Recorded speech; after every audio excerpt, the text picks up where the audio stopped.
Welcome to the Jazz Piano School podcast, episode number 237. My name is Brendan Lowe, creator and founder of Jazz Piano School.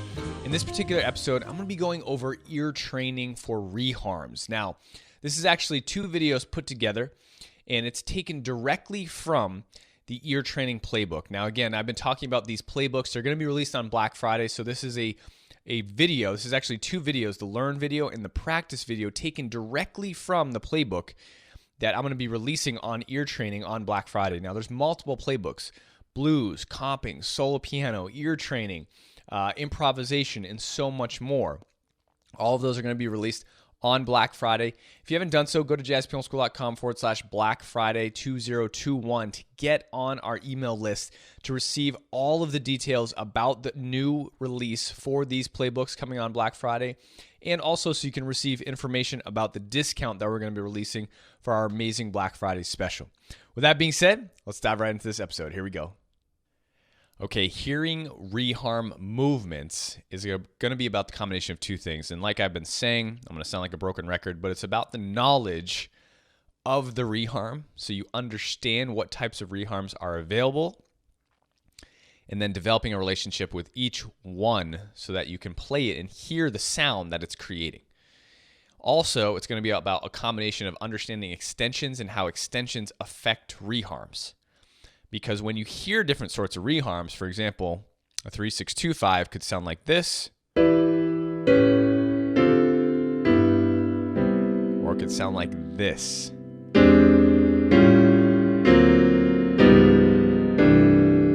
It's a huge difference, right? But they're both still 3-6-2-5s, essentially, from the foundation. So how do you hear the difference between this and this?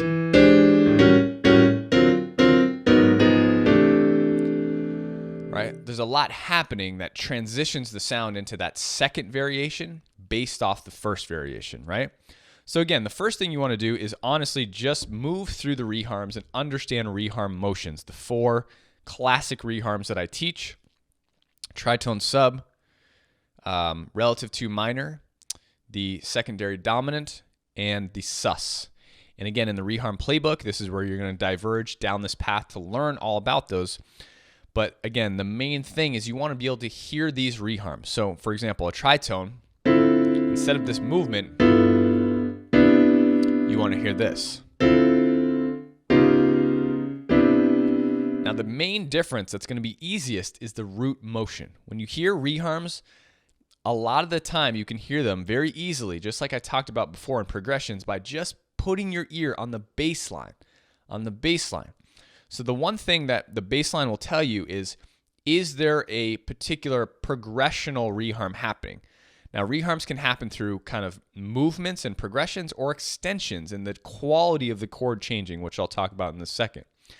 Now, the first two reharms that I talked about, the tritone and the relative to minor, are progressional changes. Progressional changes, meaning the actual change is being affected. Like there's a new chord change in the progression. So this 2-5-1, D minor 7, G7. Let me get that 7 there so it shows on the notation. C major 7. The actual G7 is being substituted by a D flat 7. D minor 7, D flat 7. Right? I'm adding the 13 in there. I'm just changing the notes so it shows on the notation accurately without showing extensions. C major 7, right? So the actual G7 is changing into a D flat 7. Now, the way we train our ear to hear that, whether it's a bass player on an album for ourselves to use in the future, is you want to hear this bass line motion going from this to this. So the chromatic movement down is our ear understanding and knowing that that's a tritone. When I hear a bass player go like this, I go normal 2-5-1. That's what my ear hears. That's what it's accustomed to. That's what it knows. When I hear a bass player do this, I go tritone. He's using a tritone sub. So I follow him and play the same chords as him. Or if I want to create that sound of the tritone, I think chromatic. D minor, I want to create a tritone sound. I'm going to go down by a half step. D flat 7. So that's the process you would take for every single reharm movement that you want to start to train your ear to hear. And again, in the practice video, we're going to talk about how to start to practice these things. But again, it's about developing the relationship with each and every reharm. Now back to what I said before, the tritone and relative 2 minor are progressional reharms, meaning they actually alter the progression by adding a change, substituting a change, whatever it is. There's different chord changes being put in to the progression. All right, the relative 2 reharm might sound like this. So I added an A flat minor 7 before the D flat 7, before my tritone. That was not there originally. So it changed the progression by adding a new chord, okay? The last 2 classic reharms I spoke of, the secondary dominant and the sus reharm, are primarily used in terms of affecting the chord changes that are already in the change, that are already in the progression, excuse me. So for example, 3-6-2-5-1, you might have E minor 7 going to A7, D minor 7 going to G7, going to C major 7. If I were to apply a secondary dominant reharm to this, I would get rid of the E minor 7. I would make this E dominant 7. So the root of the chord is the same, but the quality of the chord changes. The quality of the chord changes. It goes from E minor to E dominant. So the foundational principles of the progression stay the same, but the quality is changing. So now we have E7 to A7 to D7. I changed my D minor to a D7. That's also a secondary dominant reharm. To G7 to C major 7. Now when I combine this with alterations, meaning I'm adding extensions into the new quality changes I've made, I can start to put many different types of sounds on top of what I've just done. And that's what I was demonstrating before in the first video, is that you'd hear maybe if you hear altered to altered, all altered chords, right?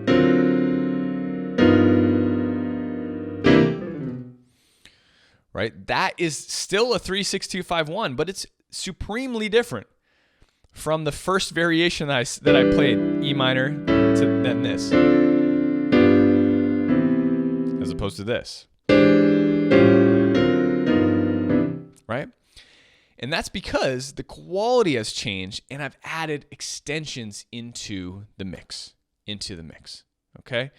So again, the understanding of what your ear needs to hear is a huge part of this process. Knowing which reharm is being used, knowing how it's being used. So again, you want to think about, is the bass moving or is the quality of the chords changing? And sometimes, I hate to say it, but both may be happening. Meaning you could have a reharm that goes, let's say I take the reharm I just made, the secondary dominants, E7, A7, D7, G7, C major 7. Now at this point, because we've used the secondary dominant and we've created dominant chords, I can now start to apply the tritone to this. So instead of an E7, I may have an B flat 7, moving into my A7.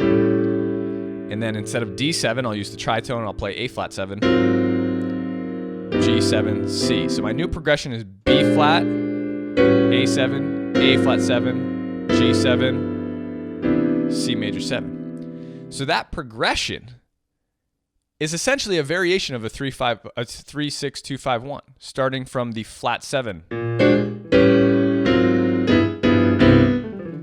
Right? So instead of this, we get this. Now there's some other things happening here too. Obviously I'm applying extensions and colors to my progression, meaning I'm adding nines, altered, flat 9, 13, natural 13. So there's combinations happening at the same time, and your ear has to be trained to hear the bass motion. Like if you hear B flat, that's going to be your first step to hearing reharms. Okay, Obviously, the 3, 6, 2, 5, 1 is out of the question. That's not being played. So what is happening, right? This is the process you would take. Well, if the E is not being played, what's being played? Once you discern that a B flat is being played in the root, right, by the bass player or whatever, if you're listening to this or you're trying to hear it yourself, then you can start to theoretically put the equation together. Oh, the B flat's being played. Oh, that's the tritone of E. So they're applying a tritone substitution there. And then if they're moving down chromatically, that's just the 6. Another tritone is happening in place of the 2, right? Down to the G, and then back up to the 1. I'm just checking the camera up there. Right? So you take a more systematic approach of thinking and ear training. Again, ear training is not just about listening. It's about the knowledge and theory you have to start to listen and then start to apply the concepts that you know. And if you don't know these concepts, a lot of people think you can just train your ear. You can't really do that. You need to have an understanding, right? Knowledge is power. You need to have an understanding of what systematic processes might be at use. Like, what might the bass player be doing? What might the pianist be doing? Because it all comes down to a system, really. I mean, everything's derived in a more harmonically complex system, unfortunately, and it's more systematic than a lot of people actually think jazz is, right? So if we have this chromatic descending line, once a pianist starts to apply certain quality textures to it, meaning extensions, colors, and maybe even sus chords, I didn't talk about that yet, but the sus is a quality changer, meaning it affects the quality of the chord and the sound of the chord. So I might play all sus chords into my C major 7. Sus, sus, sus, sus. So if you were to hear that on the album, right, over a 3, 6, 2, 5 in a tune, like let's say you were looking at the chart, you were listening to the album, and the tune goes like this. Where am I? And then you hear a pianist do this. You'd be like, what? They're not playing 3, 6, 2, 5 at all. Now, if you don't have an understanding of the tritone substitution, if you don't have an understanding of the way sus chords can be applied to dominant chords, right? There's no way you could ever hear or understand what is happening here. Like, the knowledge relates to your ear and the way it can start to progress and hear certain concepts, okay? So this is a lot of information, I know, but I really want to give you an in-depth analysis into reharms because so many students ask me about this, and you hear reharms in albums, in the playing of pianists all the time, and most people don't understand that a lot of it is happening instantly on the spot, which creates the amazing, beautiful sounds that you hear in piano playing, right? And especially improvisation. So you might hear the altered. Like, that's a quick reharm over a 3625, just adding altered voicings. So instead of taking a minor, going to a dominant, I'm making secondary dominant reharm, and I'm making it an altered. And then I'm playing altered scales over the top. That happens instantly in so many ways, quickly on the spot throughout all tunes. And the reason this happens because the pianist, has studied the reharms, has educated themselves on it, has developed a relationship with it, which we'll do in the next video, and can now apply them in an instantaneous fashion in all tunes, however they want, freely, to express themselves. And then someone who doesn't know about the reharms goes to listen to the album, they think it's magic. When in actuality, it's not magic. It's just the practice and dedication and commitment to learning the methodology and techniques that are used to create these sounds that pro pianists are using. Okay? Long-winded, I know, but it is necessary to explain.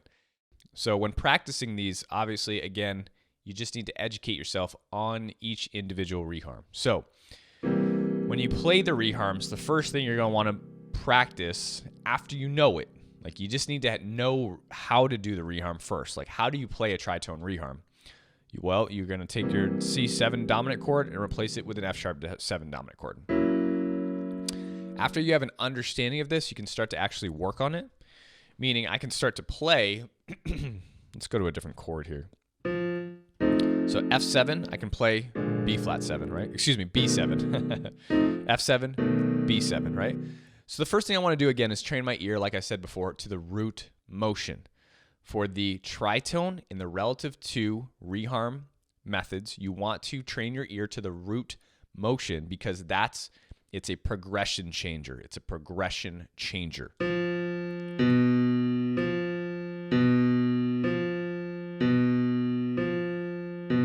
Now, this is going to be a little bit more difficult than the 2-5-1 exercise I'm going to give you in a second, but just hearing the difference of the tritone. Right? So you can hear that, okay? And that's just to help you learn the variation of a tritone. A 2-5-1 is going to be a much simpler process, right? A much more simple process. So in a 2-5-1, if you were doing a 2-5-1 in the key of F, your 2-5-1s, if there's a tritone being used or you want to use a tritone, the root motion, like I described before, is just going to be half steps. Just half steps. So instead of G, C, F, it's going to be G, G flat, F. Very, very easy to hear. Now, the other variation I was talking about when I was going from F to B7, the reason you're going to want to hear this is because you can move from a chord to its tritone to create motion. Meaning, if I'm playing a 3-6-2-5 and I have 3 or 3 minor, let's say I have 3 dominant, I can move to its tritone, right, to create some motion to move into the next chord. So if my progression is 3-6-2-5-1, I can go 3, I can use the tritone of 3 to create some movement, so B flat 7, into my 6. So the root motion would be this. Guess what interval is being played there? Now, if you heard a bass player play this, you might be like, what the heck? What? You know, by itself, it sounds crazy. Like, why would you ever play that, right? And if you heard chords to it, you might be like, what? Or this. So that B flat is essentially the same thing as the E flat, E natural, excuse me. It's just a substitution for the E7. They're the sibling chords. So it's just creating motion into the A. That's why it's very important to be able to hear this tritone sound, because you might hear progressions and reharms happening where the dominant just changes to its sibling tritone, meaning in this case the B flat 7. Down into the A7, right? And then I could do the same thing here. I could go from A7 to its tritone, which would be what? Right? And again, you need to know this off the top of your head. E flat into the 2, into its tritone. So my bass motion would be,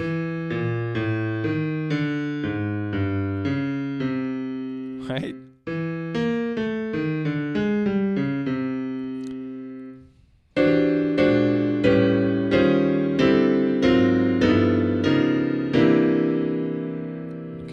Altered chords, right?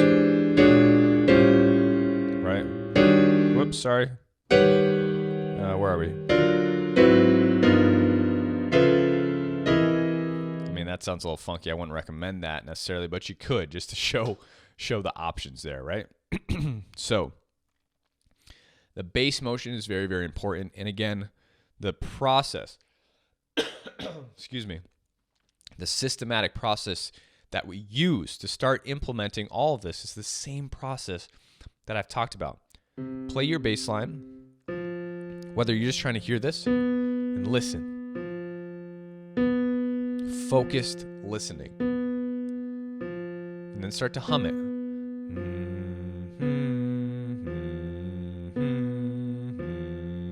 Or sing it. Da, da, da, da.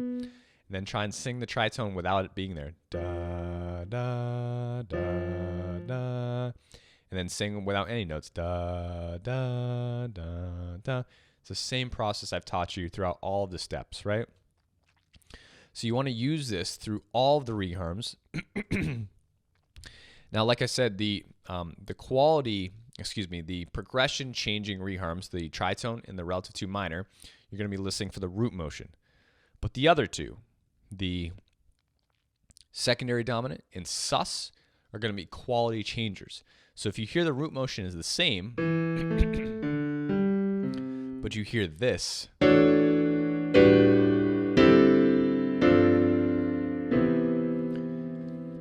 that's going to tell you something. That's going to let you know that the quality and the sounds that are being produced are different, meaning the sound, it's a sound reharm.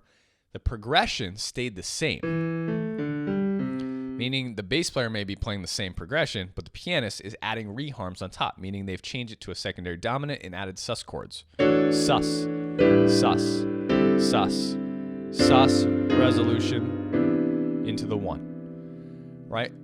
And this is kind of the troubleshooting, I shouldn't say troubleshooting, but the weaving, picking apart of what your ear should be attuned to when listening for things like this. And essentially too, if you want to create something in your own playing, you have these two paths to go down. You can either change the quality of the chord like I just did, or you can completely alter the progression. And that's going to be a whole new path, right? So these kind of two paths, or you can combine both of them, right? Remember, you can also combine both, meaning you can change the progression and then change the quality of those, chords on top, right? So you can do all tritones and do that, right? And change the quality of all those chords. Sus, sus, right? Sus, sus, and then into the 1. So there's so many different ways to go about it, but hopefully the process that I've just taught you, right? With the two paths, listen for the root motion. Is the root motion moving and changing the progression? If so, what reharms are being used? And to practice this, play them slowly, focus, listen, sing them, get used to the movements, right? For all of them. Now, if the progression is changing, are the qualities changing as well? Because if you're listening to an album or a track, the pianist is probably changing the quality of the chords, possibly, right? By adding extensions, like the B flat, maybe altered, maybe sus. That's changing the quality of the reharms. Or is the foundation the same, meaning the roots are the same, but the quality is just different? So the quality of the chords is different. Sus, sus, sus. That sounds way different than this. Right, so that's just a quality reharm, changing the quality of the chord, meaning the sound and effect of the chord has changed, okay? So your ear has to get used to what is happening, start to troubleshoot these things by listening to the root motion, the quality, and the more you practice this, the more you work on it, the more you start to hear different movements that pianists are doing, I guarantee you the better you're going to get and the better you're going to be able to implement a lot of this education into your own playing. But remember, you need to learn it first through the other playbooks and resources in Jazz Piano School. And as you learn it and play it, utilize the process I'm teaching you here, even as you're learning it. Like the process of learning stuff and playing it is training your ear. That is good ear training. It's effective ear training. Just by learning the material and practicing it in the way that I teach you, that is training your ear. Just completely separate from everything I've taught you in this playbook. And then you can come here, start to apply these things and train your ear even more.